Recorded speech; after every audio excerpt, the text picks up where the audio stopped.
Hello friends, welcome back to study कर। मैं हूं आपका दोस्त प्रभाकर। डेली करंट अफेयर्स में आज आपके साथ डिस्कस करेंगे 23 मई 2022 से रिलेटेड मोस्ट इंपॉर्टेंट क्वेश्चन।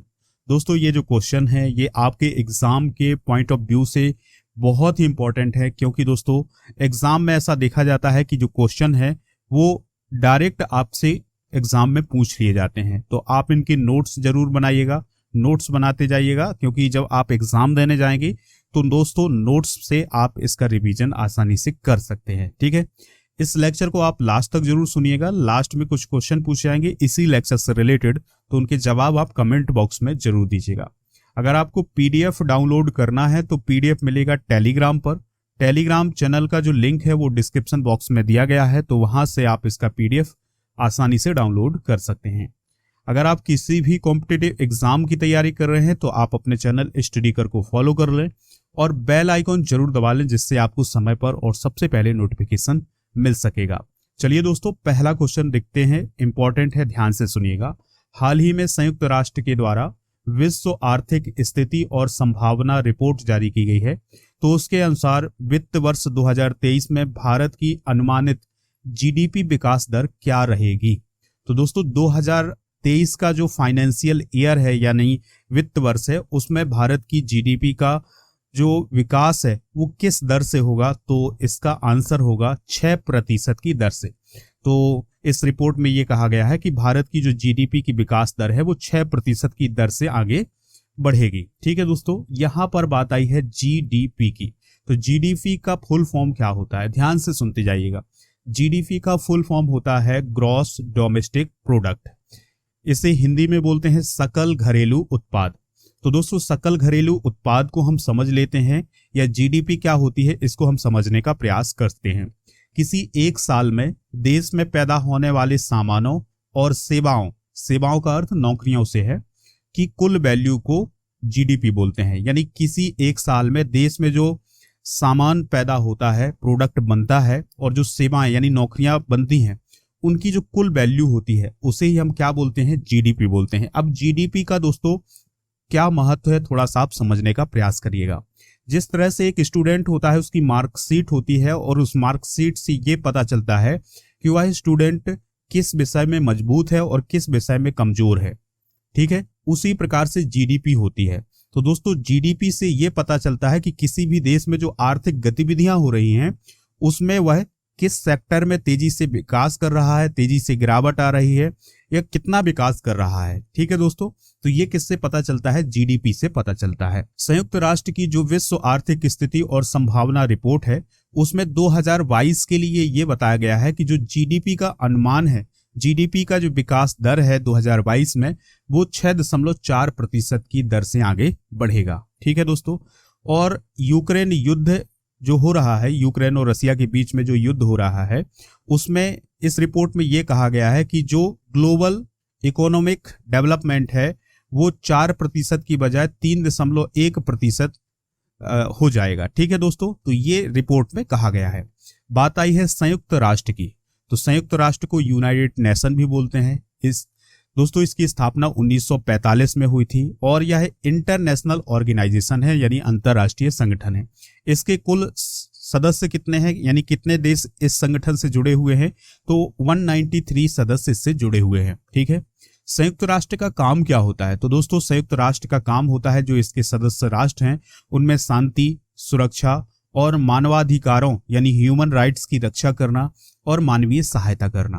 तो दोस्तों चलिए अब हम बढ़ते हैं अगले क्वेश्चन की ओर, ध्यान से सुनिएगा। राष्ट्रीय लुप्त प्राय प्रजाति दिवस मई में किस दिन मनाया जाता है। तो दोस्तों राष्ट्रीय लुप्त प्राय प्रजाति दिवस किस दिन मनाया जाता है, तो इस क्वेश्चन का आंसर होगा मई के तीसरे शुक्रवार को। तो दोस्तों मई के तीसरे शुक्रवार को राष्ट्रीय लुप्त प्राय प्रजाति दिवस मनाया जाता है। ठीक है, इसका उद्देश्य होता क्या है, तो दोस्तों इसका उद्देश्य होता है लुप्त प्राय प्रजातियों के बारे में लोगों में जागरूकता पैदा करना। यानी दोस्तों जीव जंतुओं की वो प्रजातियां जो लुप्त होने वाली हैं। ठीक है, तो ऐसे प्रजातियों के बारे में जागरूकता पैदा करने के लिए ही हर साल भारत में राष्ट्रीय लुप्त प्राय प्रजाति दिवस मनाया जाता है। ठीक है, शुरुआत कब से हुई थी? 2006 से। इस साल मई माह का तीसरा शुक्रवार 20 मई को था, तो इसलिए 20 मई को मनाया गया। ठीक है, हर साल 20 मई को नहीं मनाया जाता है, इतना याद रखना है। दोस्तों, भारत में 28 दिसंबर 1973 को लुप्त प्राय प्रजाति अधिनियम भी अस्तित्व में आया था। तो ये पॉइंट इसमें आप स्टार कर लीजिएगा। ठीक है, और इसका जो उद्देश्य था वो लुप्त प्राय प्रजातियों का संरक्षण करना था। 2022 की थीम क्या है इस दिवस की? पारिस्थितिकी तंत्र की बहाली के लिए प्रमुख प्रजातियों का पुनर्वास करना इसकी थीम है। ठीक है दोस्तों, तो ये पॉइंट जो है वो आप नोट करिएगा। अब हम पर्यावरण से संबंधित कुछ महत्वपूर्ण दिवस आपके साथ डिस्कस करते हैं, आप इनको नोट करते जाइएगा। जैसे विश्व गौरैया दिवस कब मनाया जाता है? तो 20 मार्च को मनाया जाता है। विश्व वानिकी दिवस कब मनाया जाता है? 21 मार्च को। विश्व जल दिवस कब मनाया जाता है? 22 मार्च को। विश्व धरोहर दिवस कब मनाया जाता है? 18 अप्रैल को। विश्व पृथ्वी दिवस 22 अप्रैल को। दोस्तों, ये जो दिवस है आप याद जरूर रखिएगा, क्योंकि हर एक एग्जाम में लगभग ये क्वेश्चन पूछा जाता है। एसएससी वगैरह में तो ये बहुत ज्यादा पूछा जाता है। विश्व पृथ्वी दिवस कब मनाया जाता है? 22 अप्रैल को मनाया जाता है। ठीक है, विश्व जैव विविधता दिवस कब मनाया जाता है? 22 मई को मनाया जाता है। विश्व पर्यावरण दिवस हम सभी को पता है 5 जून को मनाया जाता है। वन महोत्सव कब मनाया जाता है? जुलाई और फरवरी के पहले सप्ताह में वन महोत्सव मनाया जाता है। विश्व खाद्य दिवस कब मनाया जाता है? 16 अक्टूबर को। तो दोस्तों, ये सभी जो दिवस आपके साथ डिस्कस किए हैं इनको आप नोट जरूर करिएगा। अगला प्रश्न है, किस राज्य सरकार ने 1 नवंबर को भारत का पहला सरकारी OTT प्लेटफॉर्म लॉन्च करने की घोषणा की है? तो दोस्तों, वह कौन सी राज्य सरकार है जिसने ये कहा है कि वह 1 नवंबर 2022 को भारत का पहला सरकारी OTT प्लेटफॉर्म लॉन्च करेगा? तो ये कहा है दोस्तों केरल की सरकार ने। ठीक है, तो केरल सरकार जो है वो अपना सरकारी OTT प्लेटफॉर्म लॉन्च करने वाला है। ठीक है, OTT का फुल फॉर्म क्या होता है? Over the top. ठीक है, आपने देखा होगा जो वेब सीरीज वगैरह ये सब लॉन्च होती हैं, तो ये OTT प्लेटफॉर्म पर लॉन्च होती हैं। ठीक है दोस्तों, जहां पर आपको कुछ कीमत चुकानी पड़ती है, फिर आप वेब सीरीज वगैरह देख सकते हैं। ठीक है, तो उसी प्रकार का एक OTT प्लेटफॉर्म जो है वो केरल की सरकार लॉन्च करेगी। ठीक है, कब करेगी? 1 नवंबर को। उसमें दोस्तों केरल की सरकार के द्वारा जो फिल्में होंगी, लघु फिल्म, शॉर्ट फिल्में होंगी, तो डॉक्यूमेंट्री होगी, उन सभी को इसमें दिखाया जाएगा। ठीक है, तो आप याद रखिएगा कि केरल की सरकार ने अभी हाल ही में OTT प्लेटफॉर्म लॉन्च करने की घोषणा की है और 1 नवंबर को इसको लॉन्च किया जाएगा। इसका नाम क्या रखा है दोस्तों इस प्लेटफॉर्म का, OTT प्लेटफॉर्म का? तो उसका नाम रखा है सी स्पेस। ठीक है, तो जो केरल के सांस्कृतिक मामलों के मंत्री हैं साजी चेरियन, उन्होंने ये कहा है कि जो ये OTT प्लेटफॉर्म होगा उसका नाम होगा सी स्पेस। केरल की बात आई है तो केरल से रिलेटेड इंपॉर्टेंट पॉइंट डिस्कस कर लेते हैं दोस्तों। केरल जो है वो भारत का दक्षिणतम राज्य है, याद रखिएगा, दक्षिण में है।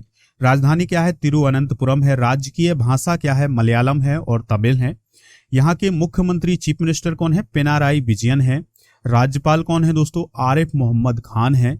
यहाँ के प्रमुख लोक नृत्य क्या है? कथकली है, ओडम है, मोहिनी अट्टम है, काली अट्टम है, पादयानी है। तो ये सभी जो लोक नृत्य हैं ये केरल से रिलेटेड हैं, तो इनको भी आप नोट कर सकते हैं। ठीक है, तो ये स्टैटिक जीके में आ जाएगा। चलिए फ्रेंड्स, नेक्स्ट क्वेश्चन देखते हैं। किस राज्य सरकार ने राज्य के लोगों के लिए पहला जनसंपर्क कार्यक्रम लोक मिलनी योजना शुरू की है? तो दोस्तों, जो लोक मिलनी योजना है ये किस राज्य में शुरू की गई है? तो ये शुरू की गई है पंजाब में। ठीक है, यानी पंजाब सरकार के द्वारा यह कार्यक्रम लॉन्च किया गया है। ठीक है, यानी पंजाब के जो लोग होंगे अब वो सरकार से मिल सकते हैं। ठीक है, लोक माने जनता, लोग। ठीक है, तो मिलनी माने मिलना, तो लोगों के मिलने के लिए यानी जनसंपर्क के लिए यह एक कार्यक्रम यानी एक प्रकार की योजना चलाई गई है, जिसमें जो जनता है और जो सरकार है वो आपस में संवाद कर सकते हैं। ठीक है दोस्तों, तो याद रखिएगा। अभी हाल ही में पंजाब की जो कैबिनेट है उसने किसानों के लिए 1500 रुपए प्रति एकड़ प्रोत्साहन राशि की भी मंजूरी दी है, तो ये पॉइंट भी आप नोट कर लेंगे। ठीक है दोस्तों, इसी प्रकार से अभी पंजाब में एक और फैसला लिया गया है कि जिस घर से कोई भी शहीद होगा बॉर्डर पर, तो उसे 1 करोड़ रुपए दिए जाएंगे। अभी तक 50 लाख दिए जाते थे, अब उस राशि को सीधे डबल करके 1 करोड़ कर दिया गया है। पंजाब की बात आई है दोस्तों, तो ये उत्तरी राज्यों में आता है पंजाब, और अगर हम इसकी राजधानी की बात करें तो चंडीगढ़ है। भगवंत मान जो हैं यहाँ के चीफ मिनिस्टर हैं, आम आदमी पार्टी के हैं, अभी पहली बार बने हैं मुख्यमंत्री, याद रखिएगा। राज्यपाल कौन है? बनवारी लाल पुरोहित हैं। प्रमुख नदियां कौन कौन सी हैं पंजाब में? सतलज, रावी, झेलम और चिनाब। ठीक है, इसका उच्च न्यायालय कहाँ आता है? तो चंडीगढ़ में आता है। तो ये सभी पॉइंट जो है वो आप नोट कर लीजिएगा। नेक्स्ट है, किस देश ने 2022 में ब्रिक्स विदेश मंत्रियों की बैठक की अध्यक्षता की है? तो ये की है दोस्तों चाइना ने। ठीक है, तो चाइना के द्वारा अभी हाल ही में ब्रिक्स देशों के जो विदेश मंत्री हैं उनकी बैठक की अध्यक्षता की है। तो इसका आंसर होगा चाइना। ठीक है दोस्तों, चीन ने 2022 में ब्रिक्स विदेश मंत्रियों की बैठक की मेजबानी की है और भारत की तरफ से विदेश मंत्री एस जयशंकर ने इसमें हिस्सा लिया है। ठीक है दोस्तों, और इस चर्चा में यूक्रेन जो युद्ध हो रहा है उस पर भी चर्चा की गई है, और ये कहा है कि ये जो रूस और यूक्रेन है ये दोनों बातचीत करके समाधान निकालें, इस पर बात की गई है। और इसके अलावा विकासशील देशों के साथ जो ब्रिक्स विदेश मंत्रियों की वार्ता हुई उसमें जो उभरता हुआ बाजार है उस पर भी चर्चा की गई है। ठीक है दोस्तों, अब यहां पर एक शब्द आ रहा है बार बार, ब्रिक्स। तो चलिए हम जानते हैं व्हाट इज ब्रिक्स, यानी ब्रिक्स क्या है। तो इसका गठन 2009 में किया गया था। हालांकि 2006 में न्यूयॉर्क में जो विदेश मंत्री थे उनके बीच में एक बैठक हुई थी और वहीं पर इसकी स्थापना की बात की गई थी। तो दोस्तों, शुरुआत में ब्रिक्स में केवल 4 देश थे। कौन कौन से? भारत, ब्राजील, रसिया और चाइना। ठीक है, तो ये कहलाते थे ब्रिक। क्या कहलाते दोस्तों? ब्रिक कहलाते थे। लेकिन 2010 में इसमें साउथ अफ्रीका भी ऐड हो गया, तो ये फिर क्या हो गया? ब्रिक्स हो गया। ठीक है दोस्तों, और 2009 से इसकी कंटिन्यू बैठकें होती हैं, यानी सालाना बैठकें होती हैं। तो इस साल यानी 2022 में जो बैठकों की अध्यक्षता या शिखर सम्मेलन की जो अध्यक्षता है वो चाइना कर रहा है। 2021 में भारत ने इसकी अध्यक्षता की थी। और दोस्तों, ब्रिक्स देशों का एक बैंक भी है जिसे न्यू डेवलपमेंट बैंक बोलते हैं, जिसकी स्थापना जुलाई 2014 में की गई थी। ठीक है, तो ये पॉइंट जो है वो आप नोट कर लीजिएगा। अगला प्रश्न है, भारतीय एयरटेल बोर्ड ने गोपाल विट्ठल को कितने साल के लिए प्रबंध निदेशक और सीईओ के रूप में नियुक्त किया है? आंसर है इसका 5 साल के लिए। यानी जो भारतीय एयरटेल बोर्ड है उसने गोपाल विट्ठल को 5 साल के लिए प्रबंध निदेशक और सीईओ के रूप में नियुक्त किया है। ठीक है दोस्तों, उनकी जो नियुक्ति है वो 31 जनवरी 2028 तक रहेगी।